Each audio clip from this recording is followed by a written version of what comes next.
La face cachée de Patrice Talon, il s'agit quand même là de la révélation de l'image nette du premier des Béninois. Fan de potins croustillants et amateur de théories complotistes, passez son tour.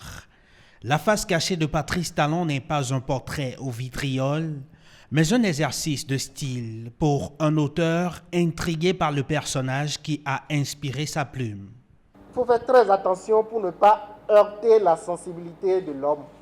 J'ai juste donné quelques informations pour permettre aux Béninois, à tout le monde entier, de mieux cerner celui qu'est Patrice Talon Guillaume Athanase.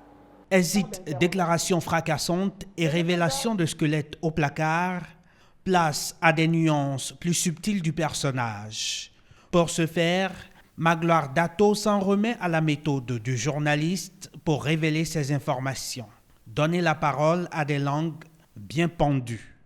J'ai d'autres informations à m'apporter que peut-être s'il me permet, s'il m'autorisait, à nouveau, j'allais écrire le tome 2. À cet exercice de témoignage, Claudine Prudencio décrit Patrice Talon en philanthrope qui adore faire tout dans l'ombre et sans tapage, tandis que Alessandre Rontondi, lui, y va de sa critique.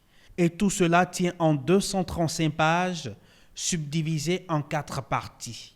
L'on y découvre tour à tour un personnage analysé au baromètre de son code vestimentaire. L'homme d'affaires devenu président de la République, les grandes réalisations du chef de l'État et les succès politiques du gouvernant. Le tout pour tenter de révéler le visage derrière le masque. Votre livre, je vais le prendre tout à l'heure et je vous promets que je vais le lire. Et je suis sûr que je vais chercher ce qui est caché dans la face.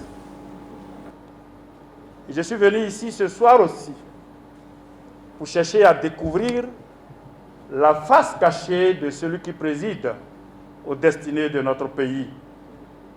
L'auteur Magloire Dato se présente comme un consultant en communication politique et institutionnelle.